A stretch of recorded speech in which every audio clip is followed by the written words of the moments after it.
Class 6 এর রায় ও Martin প্রশ্নবিচিত্রার অঙ্ক বিষয়ের প্রথম সেটটি নিয়ে আলোচনা করছি। প্রথম সেটটিতে বলেছে এসি ইনস্টিটিউট মালদা, তার যে প্রশ্নগুলো রয়েছে সংক্ষিপ্ত প্রশ্নগুলো সেগুলো সমাধান নিয়ে আলোচনা করি। 1 নম্বর প্রশ্নটাতে বলেছে 190-এর সবচেয়ে কাছে 1000-এর গুণিতকের পূর্ণ সংখ্যা কত হবে। আমি প্রত্যেকটা অঙ্ক এক এক করে খাতায় তুলে নিয়েছি এবং সেগুলো তার সমাধান এক এক করে ধরে ধরে করব। তাহলে এখানে যে প্রশ্নটি রয়েছিল 190-এর সবচেয়ে কাছে 1000-এর গুণিতকে পূর্ণ সংখ্যা, দেখো 1000 মানে এখানে কটা সংখ্যা আছে, 1 2 3 4 চারটি অঙ্ক সংখ্যা। তাহলে 190-এর পরিবর্তে আমরা কি লিখতে পারি, 0190। এবার এর পূর্ণ সংখ্যা যদি আমরা বের করতে যাই 1000-এর, সেক্ষেত্রে আমরা দেখব শতকের ঘরটা। শতকের ঘরটা আমাদের নিয়ম কি আছে, 5 বা 5-এর বেশি হলে আমরা কি করব, হাজারের ঘরে 1 যোগ করব। কিন্তু এখানে আমরা দেখতে পাচ্ছি সংখ্যাটা, শতকের যে অঙ্ক সংখ্যাটা 1, সেটা 5-এর থেকে ছোট সংখ্যা, অতএব আমরা কি করব, হাজারের ঘরে 1 যোগ করব না। তাহলে সেখানে কি হবে, হাজারের ঘরের সংখ্যাটা হয়ে যাবে 0, আর পরে শতক, দশক এবং এককের সংখ্যাগুলো 0 হয়ে যাবে। তাহলে এখানে মূল সংখ্যাটা কি আসছে, আমাদের 0ই আসছে। সেই জন্যে আমরা কি লিখব, যে 190-এর সবচেয়ে কাছে 1000-এর গুণিতকে পূর্ণ সংখ্যা হচ্ছে 0। এরপরে 2 নম্বর প্রশ্নটাতে বলেছে শূন্যস্থান পূরণ করো। বলেছে রোমান নম্বরের ক্ষেত্রে এক্স বিয়োগ হতে পারে ড্যাশ থেকে। দেখো এক্স বিয়োগ হবে কোন কোন সংখ্যা থেকে, আমরা বইয়ে যদি দেখি তাহলে এখানে লেখা আছে এক জায়গায়, দেখো পৃষ্ঠা নাম্বার 60-এ দেখো লেখা আছে এক্স শুধুমাত্র এল সি এম থেকে বিয়োগ হবে।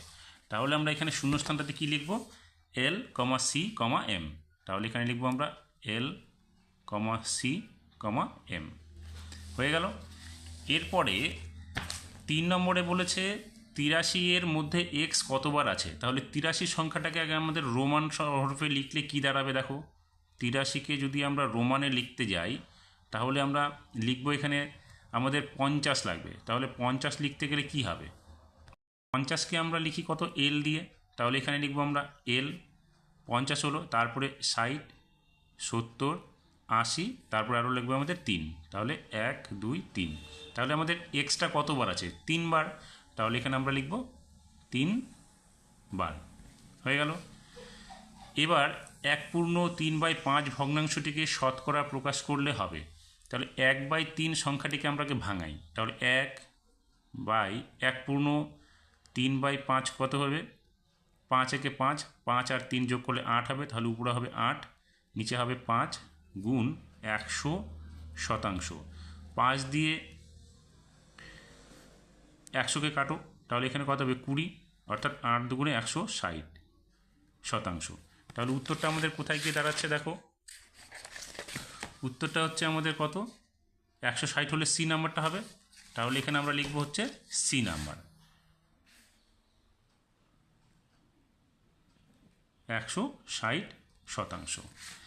এরপরে বলেছে 5 নম্বরে বলেছে 0.081 এবং 1-এর উপরে আবৃত দশমিক আছে, এর সামান্য ভগ্নাংশটি হবে কত।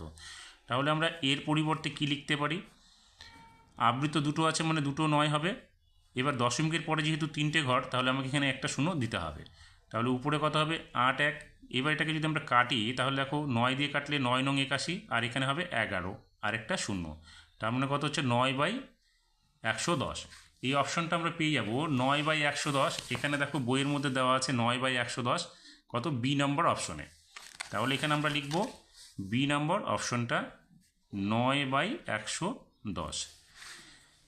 6 নম্বরে বলেছে 150-এর সবচেয়ে কাছে 100-এর গুণিতকে পূর্ণ সংখ্যা। তাহলে 100-এর গুণিতকে যখন আমরা পূর্ণ সংখ্যা খুঁজতে যাব তখন আমরা দশকের ঘরটাকে দেখব। যদি দশকের ঘরটা 5 বা 5-এর বেশি হয় তাহলে আমরা শতকের ঘরে 1 যোগ করব। সেক্ষেত্রে এখানে শতকের ঘরে 1 5, এখানে 5 ও 5-এর সমান আছে, বা 5-এর বেশি নেই, 5-এর সমান আছে। সেই ক্ষেত্রে আমরা কী করবো, এটা শতকের ঘরে 1 যোগ করে দেবো। তাহলে এখানে হবে 2।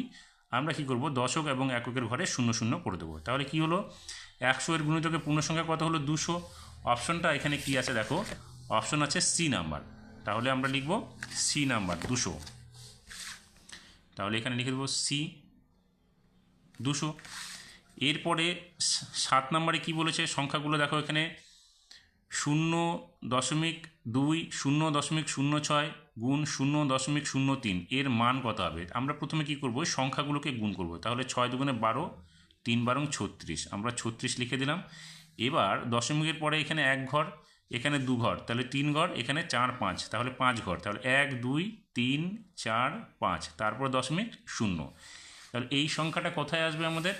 এই সংখ্যাটা চলে আসবে, দেখো এখানে এ নম্বর অপশনে দেওয়া আছে, তাহলে আমরা এটাকে এ নম্বর অপশনে এখানে দিয়ে দেবো।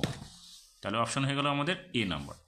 এরপরে যে অঙ্কটা রয়েছে এখানে 8 নম্বর অঙ্কটা P into M plus N সমান চিহ্ন P into M plus P into N, এই সম্পর্কটি কি? এটা হবে দেখো গুণের বিচ্ছেদ নিয়ম। তাহলে এখানে আমরা লিখবো হচ্ছে গুণের বিচ্ছেদ নিয়ম, সি নাম্বার অপশনটা। তাহলে এখানে আমরা দিয়ে দিব সি নাম্বার অপশন।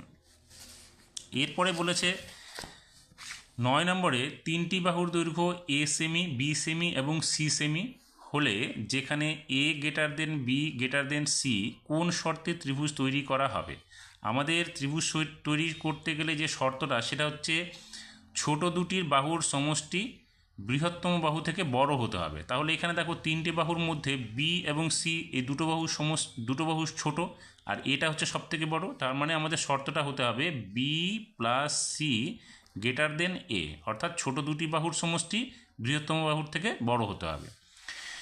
এরপরে কি বলেছে 10 নম্বরে বৃত্তের বৃহত্তম জ্যা এর দৈর্ঘ্য 10 সেমি হলে ব্যাসার্ধের দৈর্ঘ্য কত হবে? ব্যাসার্ধের দৈর্ঘ্য কী হবে? ব্যাস বাই 2, অর্থাৎ এখানে আমাদের 10/2 ইকুয়ালস টু হবে কত? 5 সেমি। হয়ে গেল। এবার 2 দাগের প্রথম প্রশ্নটা কি বলেছে? বলেছে 200 এর সঙ্গে কোন ক্ষুদ্রতম সংখ্যা যোগ করলে যোগফল 11 দিয়ে বিভাজ্য হবে? তাহলে আমরা 11 দিয়ে কি করব? 200কে ভাগ করব। তাহলে 11 দিয়ে আমরা 200কে ভাগ করতে গেলে প্রথমে দুটো সংখ্যা, তাহলে এখানে দুটো সংখ্যা নিব। তাহলে 11কে 11 হবে, এখানে বাঁচবে কত? 9, পরবর্তী সংখ্যা 0 নেমে গেল, 8 11 88 আমরা এখানে দেব। তাহলে বিয়োগ করলে কত হবে? 2 হবে। এবার আমরা যে সংখ্যাটা নির্ণয় করতে হবে, এখানে আরও কত যোগ করলে আমাদের 11 দিয়ে ভাগ যেত, তার মানে সংখ্যাটা আমাদের হবে কিন্তু কত? নির্ণয় সংখ্যাটি লিখবো আমরা হচ্ছে 11 বিয়োগ এখানে যে ভাগশেষটা আসছে সেটা, তার মানে লিখবো 2, অর্থাৎ 9 যদি আমরা যোগ করি তাহলে আমাদের 11 দিয়ে সেই যোগফলটা আমাদের ভাগ করা যাবে। এবার 2 নম্বর অঙ্কটাতে কি বলেছে? বলেছে রাম 190 টাকার চাল, 125.30 টাকার ডাল এবং 142.70 টাকার সবজি এনেছে। রাম মোট কত টাকা খরচ করেছে? তাহলে মোট যেহেতু বলেছে আমরা কি করব? 3টে সংখ্যাকে যোগ করে দেব। তাহলে এখানে 190 টাকা, দেখো 190-এর পরে আমরা কি করলাম? দশমিক দিয়ে দুটো শূন্য নিয়ে নিলাম।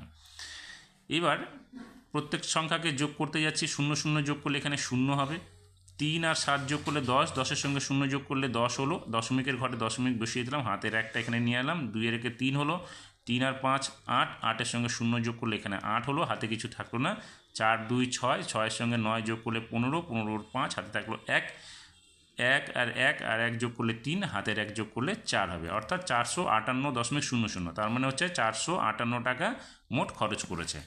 তাহলে আমরা এখানে কি লিখব? রাম মোট 458 টাকা খরচ করেছেন। এবার 3 নম্বরে বলেছে বর্তমানে রাম ও রহিমের বয়সের সমষ্টি 2x + 3y বছর। 10 বছর আগে তাদের বয়সের সমষ্টি কত ছিল? তাহলে 10 বছর আগে বয়সের সমষ্টি কমে যাবে, যেহেতু আগে কথাটা বলেছে, তাহলে আমরা এখানে কি করব? বিয়োগ করে দেব। কত বিয়োগ করব? যেহেতু রাম ও রহিমের বর্তমান বয়সের সমষ্টি হচ্ছে 2x + 3y, তাহলে 10 বছর আগে তাদের বয়সের সমষ্টি কী হবে? কমে যাবে। কত কমবে? 2x প্লাস 3y মাইনাস করতে হবে কত আমাদের? দুজন, যেহেতু 10 বছর 10 বছর করে দুজন হলে কত হবে? 20 বছর। তাহলে এখানে আমরা লিখব 2 গুণ 10 বছর। এবার তাহলে কি হবে? 2x + 3y মাইনাস 20 বছর, অর্থাৎ 10 বছর আগে তাদের বয়সের সমষ্টি ছিল 2x + 3y মাইনাস 20 বছর। এবার কি বলেছে? বি নম্বরে বলেছে যেটা 3-এর বি, সেটা হচ্ছে XCIX রোমান সংখ্যাকে হিন্দু আরবি সংখ্যায় হবে। দেখো সি মানে কত? সি মানে হচ্ছে আমাদের 100, তাহলে 100 থেকে আমাদের 10 বাদ দিতে হবে, অর্থাৎ 90 হলো। 90-এর সঙ্গে আবার আমাদের 9 যোগ করতে হবে, তার মানে 99। তাহলে আমরা এখানে লিখব সংখ্যাটা হচ্ছে 99। এবার 4-এর যে এ নাম্বার অঙ্কটা রয়েছে সেখানে বলছে এমন একটি 3 অঙ্কের সংখ্যা লেখো যার শতকের অঙ্কের স্থানীয় মান ও প্রকৃত মানের পার্থক্য 792 হবে। তাহলে আমরা সংখ্যাটা যদি এইরকম লিখি, একক, দশক, শতক, আমাদের সংখ্যাটার পার্থক্য কত? 792। আমরা একটা সংখ্যা এখানে যদি 800 লিখি, তাহলে 800 এর শতকের মান কত হচ্ছে? স্থানীয় মান হচ্ছে 8, তার মানে 800 হচ্ছে। তাহলে আমরা যদি সংখ্যাটিকে 800 স্থানীয় মান থেকে প্রকৃত মান কত হবে 8 বিয়োগ করি, তাহলে কত পাবো? দেখো, 0 থেকে 8 বাদ দিলে 0কে 10 ধরে, তাহলে এখানে পাবো 2।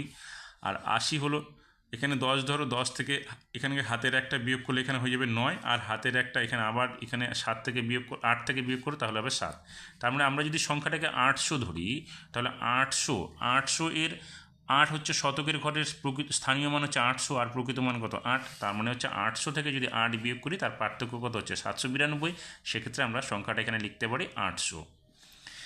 এবার 4-এর বি নম্বর এখানে একটা ছবি দেওয়া আছে। এই ছবি অনুযায়ী বলছে রেখাঙ্কিত অংশটি সম্পূর্ণ অংশ। এখানে অংশ রেখাঙ্কিত মানে যে রেখাটি রেখা করা আছে সেই রেখাটা কত অংশ হবে? সম্পূর্ণ অংশটা ধরে।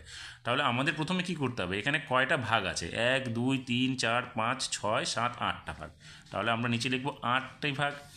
এবার 8টি ভাগের মধ্যে কটি ভাগ রেখাংশ করা আছে? 1 2 3টি ভাগ। তাহলে আমরা লিখব উপরে 3। অর্থাৎ এই সম্পূর্ণ অংশের মধ্যে 3/8 অংশ রেখাঙ্কিত করা আছে।